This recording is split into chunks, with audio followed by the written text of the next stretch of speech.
Hi, it's Ben from My Cycling Coach. If you are a business owner, entrepreneur, time crunch busy professional who really struggles to fit your training into the week, or is not quite sure on how to actually structure your weekly training to ensure that you are training, fitting it in alongside being a business owner, busy professional, and maybe also having a family, children at the same time, then today I wanted to share with you the exact structure that I have now used for the past 10 years that allowed me to go from an FTP of 225 watts to 370 watts. And also on my weight loss journey, lose around 18 kilos from 93 kg down to 75 kg, and has now allowed me to sustain roughly, give or take maybe 1 or 2, 3 kilos throughout the year. And an FTP will maybe fluctuate around 10 to 15 watts, depending on where I am in the year. But this is the exact structure that I use to allow me to do that whilst having a business, having 2 children and a family. It's also the exact structure schedule there or thereabouts. We mold this to our clients' lifestyle, but it's the exact structure that we also have now used with over 500 of our portfolio of business owners, entrepreneurs, and busy professionals to help them lose 10 kilos whilst building 25 to 50 watts of power on the bike, but also really just allow them to do that sustainably so they can achieve their health, weight loss, lifestyle goals and be able to continue to do that. So let's get straight into it. I'm going to share my screen with you today, as hopefully visually this will just help you when we're going through this structure, and allow you to really see what I was doing. And I'm going to just take you through why I structured it like this. Now, you'll see there's 4 rides over the week when we just look at this as a weekly layout. And during the week, there's 3 sessions which are around an hour in length is what I do and what I did to get me to achieve the results that I mentioned. And at the weekend, we had a slightly longer ride that I always try and do around 3 hours. Now, when you actually look at this, probably you might be thinking, for some, you may already be training more than this. You might be training a little bit less. Or you might be thinking, the results that I achieved and that I've helped my clients achieve, how have we done this on only 6 hours training a week? And I think that's a myth out there that when you hear those results or you see these results getting thrown about of this weight loss and this FTP increase, that you think those individuals are doing 10, 12, 15 plus hours training a week to achieve such results. And I can guarantee you now, this is exactly what I did to be able to do that. And this is the key, because actually these 6 hours here, this might not look a lot, but this is sustainable. It's manageable. It can be fit into, say, my lifestyle, being a business owner, managing a team, having 2 children and a family. I can't train 15 hours. But what I can do is I can sustainably and consistently train 6 hours. And this is what happens a lot, is I think when people actually go on to programs or they try to increase their training volume to where they think it should be at 10 to 12 to 15 hours a week to achieve such results, is that, yeah, you might be able to sustain that for a 4, 8, 12-week period, but there's probably a good chance that because that's just not sustainable what your lifestyle is, and you may have to change your lifestyle so much to be able to do that amount of training volume, that you'll get to the end of the 8 to 12 weeks, and then you'll find that actually the results that you have achieved, whether that be weight loss, an increase in fitness, the lifestyle that you formed around that, you may lose all of that and actually fall off. So this is where it's so much more beneficial and so much more sustainable to say, yeah, I can train 12 months of the year with 6 hours weekly volume, rather than trying to train 3 months of the year with 15 hours and then the remaining 9 months of the year actually not doing much training at all, that kind of becoming very sporadic. So just when you see this initially and you're thinking, well, that's actually really not that much volume, is that even possible?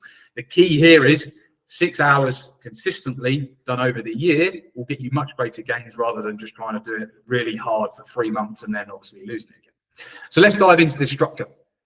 So I'm just going to come back onto my screen here so I can talk through it. Brilliant. So this is the exact layout of how I structure my week, and I have done for the past 10 years. And what has allowed me to achieve those results with many of my clients, as we've discussed. So Monday session. Now, the reason why I have a session on a Monday for some can be for many probably, it's a very stressful day. It's the first day maybe of your working week. It's the first day back after the weekend, getting the kids out the door, getting them to school, getting to work, or just really, if you're a business owner or in your profession, it's probably one of the most hectic days of the week. I imagine for some it might not.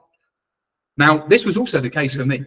Now, but the reason why I really always wanted to train on a Monday is because I just found that it helped me find my groove with training. If looking at my data from the past 10 years and how consistent I've been throughout that period, the weeks where I get a session done on a Monday, even if it's just 45 minutes to 60 minutes, that has made me so much more consistent for the rest of the week. Because what has happened in the past, if I miss that Monday session, then I'll try to get on Tuesday, and then sometimes Tuesday might not happen. Then I'll try on Wednesday, sometimes Wednesday might not happen. And before I know it, my first session of the week will be on a Thursday or a Friday, and then that week I may only do 2 sessions. And then that's really affecting the consistency and the quality of obviously my training week. So I would always do my utmost, whether it be 5:30 in the morning to get a 45-minute to an hour session done. I would always try, if I didn't manage to get it done in the morning, to do it in the evening, whether that be 7, 8 o'clock in the evening, but really just trying to tick that first session of the week off. I found really improved my consistency and success in my sessions for the rest of the week. And that's why that Monday session is in there. Even also, some of you might be thinking you may do a lot more of your riding of the week. I'm not saying you have to follow this structure. I'm just telling you how it worked for me and how we use this with our clients as well. But also, you may find that you do the bulk of your riding potentially at the weekend, and Monday may actually be a day where you'll be feeling a little bit tired after the weekend. But this Monday session for me was actually, a zone 2 type session, and performing a zone 2 type session even after the weekend, an easy ride is very doable, even if you've done quite a lot of volume and intense riding over the weekend. Okay. Now, I'm not going to go into the exact what I was doing in these sessions, the exact intervals, whether they're VO2 max, zone 2. I mean, I mentioned that was a zone 2 session, or how they were structured. And this is just another point. If you are training 6 hours a week, then the sessions that you're doing, they need to be really high quality sessions. They need to be structured in the right order. They need to be the right sessions at the right time with the right progression. Just as on that as well, if you're not doing obviously 15 hours, the 6 hours you are doing needs to be of a very high quality, just to be completely honest and clear with you, to be able to achieve those results that I achieved and that my clients achieve off of 6 hours training a week. But Monday session, that did tend to be a zone 2. It's an easy one, as I say. If you've got a really stressful day on a Monday from a psychological side of things, just getting on a bike, whether that's 5 o'clock in the morning or 7 o'clock in the evening, 45 minutes to an hour of zone 2 is quite easy to perform from a training stress standpoint, a psychological point. But the most important thing, as I mentioned, it made sure I got that first session of the week in the bag. I found my groove with training, and I've made a really strong start to the week. And that I just found worked so much and really did with my consistency through the week. Tuesday then would normally be then a rest day for me, unless for whatever reason Monday didn't happen. But as I said, I'd always try to make it happen. For you, it might not be possible for you to ride on Monday. So you could take Tuesday as your first day of the week. Just make sure if Tuesday is your first day of the week, that's the one that you're really getting in the bag to make sure you're finding your group of training. Tuesday would be a rest day. And the great thing is when you have a structure like this, the days where you're not training, you know that you can potentially then shift lifestyle and things around a little bit to actually know that, okay, Tuesday, I'm not training. I know that that's when I'm going to be, doing a lot of my work meetings, business meetings. I'm making the most important decisions on those days. Or you've got then time on those days. If it's, I know exactly what it's like taking my son to sports training, or my daughter's got to go to an appointment or something. It's actually knowing when you have a structure like this, it's easier for you to structure, I guess, the rest of your life, but also with your partner maybe, and say, right, these are the days they may also, train, go to the gym, have a hobby that they do or something, and you can actually then really work that well in with them if you know that, okay, it's 4 rides a week, this is what I really need to do, be able to make the progress that I want with my health, fitness, weight loss, if they're your goals. And you can also then that really having that structure benefits other areas of your life. Coming on to Wednesday then, Wednesday session for me was always one of those higher intensity sessions. So it would have been, a threshold or a VO2 max workout, depending on how the week was structured, what I was doing at the time of the year, maybe what I'm targeting at that time of year will also determine what these sessions look like and what I'm getting from the data as well. But Wednesday would always be like an interval type training session. Sometimes might have been on a Thursday, but as I say, I always try to stick to this structure as best I can, as it just was really spaced out as well with, okay, Tuesday, Thursday, I know they're going to be busy days. And also from a recovery standpoint as well, it's really good from a performance recovery. If you know, right, these are my days off, then you're benefiting in terms of getting other things done that you need to do, whether that's in your professional life or family life, but you're also making sure that you're getting sufficient recovery so that when you do come to do these really high quality 6 hours that you're trying to do through the week, you're actually really feeling really fresh and you're getting the most from those training sessions as well, which rapidly improves your rate of progression through doing that as well. So Thursday for me would have been a rest day. Coming on to Friday then, I would always try and do another interval session on a Friday. For some of you, you might have to do this like your shorter session at the back end of the week. You might have to put like the shorter 1 hour interval session at the weekend and then this is my longer endurance ride. I'll get onto this in a moment. You may do that like your shorter session on a Saturday and you'll do the longer ride on a Sunday, or you might flip these round because your group, for example, that you may ride with, if you've got a social group that you ride with, that might be on a Saturday and you'll do your shorter session on Sunday. I just structured this way, as I knew, again, I'd block out some time, whether it be 5:30 in the morning, 6 o'clock in the morning, to get my VO2 intervals done on a Friday. I knew that I was ticked off for the week. Again, that real good feeling of I've done my quality sessions for the week. Then going into the weekend, for me, Saturday morning was always my long ride. Certainly during the summer, I'll get up at 5 o'clock in the morning. Days are lighter, it's lighter earlier.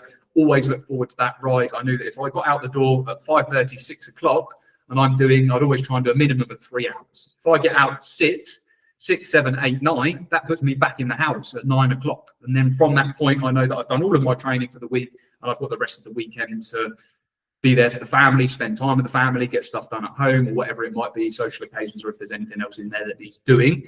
But I just found that works so well for me, having it that way, because I knew, Saturday morning, literally up, out. Some mornings, if the weather's looking good and I push it out, I might have done 4 hours, I might have done 5 hours, I might have done 6 hours.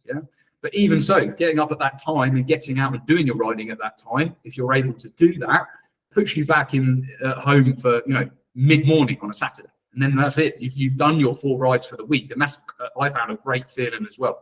Got my quality sessions in, got 4 rides in this week. They've been really high quality. I've got a longer ride in today as well on a Saturday, and I've now got the rest of the weekend to be at home and with a family, or whatever you need to do at the weekend. If you don't have a family, you may have other things to do as well. As I said, you might need to flip that week the weekend sessions around a little bit. You may find that you can only do 2 in the week, and that one of your other shorter rides you have to actually then push over onto the weekend, so that you've got you do the other 2 sessions basically will be on a Saturday or Sunday. So and this structure is really exactly what I use and what we continue to use with my clients. I mean, you can check out in the description. I've got my client testimonials, our portfolio of business owners, entrepreneurs, busy professionals who we have helped, as I say, lose that 10 kg, increase fitness, health, but do it sustainably. And I hope when you look at this, it does just clarify that it is possible to do it on 6-7 hours training a week. And the key, as I say, it's the quality of those 6-7 hours a week. And if you do it in a way and build out a structure like this that fits in with your professional and personal lifestyle, then that allows you to actually sustain it over a 12-month period, rather than what I was saying earlier, when you may try to do, ramp it up in the summer, for example. You try to go to 10, 12, 15 hours, just because the days are a bit longer, you can maybe come and do that. But by the time the winter comes around, because that time isn't there and you've been doing that so intensely, it then drops off. But this is a structure that can also be performed, through the winter as well. Even that longer ride on a Saturday. Sometimes I found that if the weather's not great, hammering it down the rain. Here in the Alps, we get that a lot. Then certainly in spring and the autumn, then I would find that I'll just shorten down that Saturday session and do 2 hours on the turbo, sort of zone 2, and that would still get me a really good quality endurance ride in. There's times when I've done 3 hours, certainly if I've been trying to train for any events or anything where I know that I've had to do that volume on the trainer. But again, just having this structure is so beneficial. And really also just going back to the video that I did last week on successfully combining travel, training, forming habits with that as well. I found that 10 to 14 days is what it normally takes to really ingrain a habit. So that could be with this, for example. It's like, one, the days that you're training on, but 2, the time that you're training. So if you find that the habit that you form initially, if you're not getting up at 5:30 in the morning, that's probably going to feel really quite hard initially for the first 10 to 14 days. But what I found in my own training, but also with all my clients that we've helped, is that once you've done that, or they've done that for 10 to 14 days, the body starts to adjust to that pattern and it forms a habit. And again, now once you have those habits, that's what then makes it sustainable long term. It's like cleaning your teeth. It's like really, somebody probably when you were younger, they asked you to brush your teeth every day. That became a habit, and now you don't even have to think about it. You get up and you do it in the morning. I imagine you do it in the morning and you do it in the evening. But that's exactly the same I found with training. Once you start to form a habit with it, you don't even think about it. You're like, right, okay, Monday, Wednesday, Friday, Saturday, that's when I'm doing my sessions. You build that in. Even to the point now, because I've been doing this for so long, is I find on a Saturday, if I don't ride, for example, for whatever reason, maybe, then my body will still wake up 5:30, because it knows for the past 10 years, there's a good chance that I've been getting up, or I've been getting up at 5 to 5:30 in the morning to get that training right done. So it's really ingrained a habit in there, which is then, being sustainable.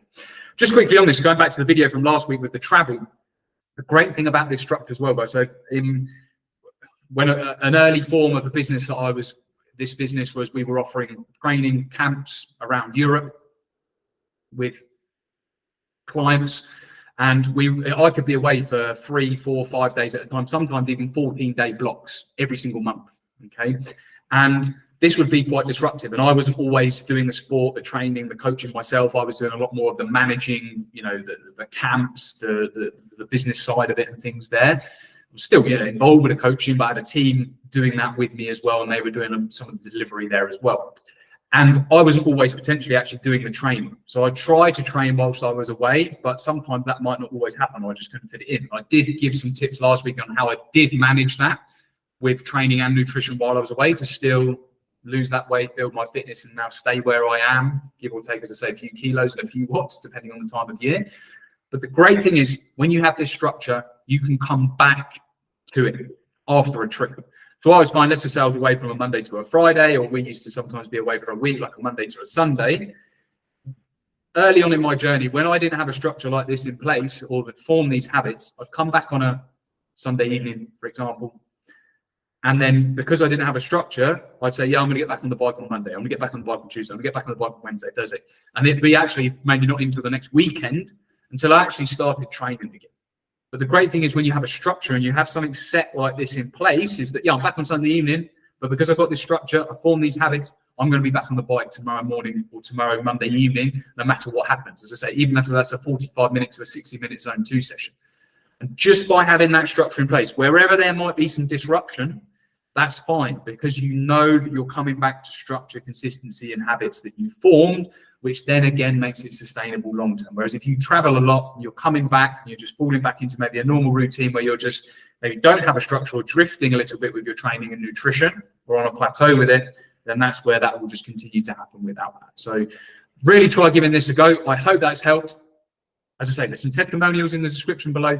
If you want to discuss your structure, your schedule, what you currently have going on, then at the minute I am doing free consultations, free strategy sessions. You'll see the link, just the apply now link in the description below. You can hit that there, fill out the form, book in a call, and we can have a chat. And we will literally just go through, 1, what your goals are, 2, the key part. As I say, a lot of our coaching is bespoke because business owners, entrepreneurs, busy professionals, you have very busy lives, and we do need to tailor this, my obviously 4 rides here on the days that they're currently on probably might be quite, or I imagine is very different to what your week and your structure will look like. So on that call, we'll discuss your goals, we'll discuss your schedule. If I can help, I'll say, great, this is how I can help. If I can't help, I'll always try and point you in the right direction. So that call in itself will be valuable either way, because I'll either say, right, yeah, okay, great, I can help you, or I'll say, no, I can't, but try doing this, and that will help you as well. So I hope you found that useful. If you have, please, drop a like on the video. If you're new to the channel, welcome. Ben from My Cycling Coach. Hit that subscribe button. Hopefully you'll find some of the other content useful as well. If this is your first video, as I say, last week, work, travel, training at 5 a.m, fueling, nutrition. I try to put out lots of content on those areas. If there's anything you'd like to see a bit more, then let me know in the comments below. And if you found this video useful as well, share it with others. I'd really appreciate that. But keep up the great work. Speak to you soon.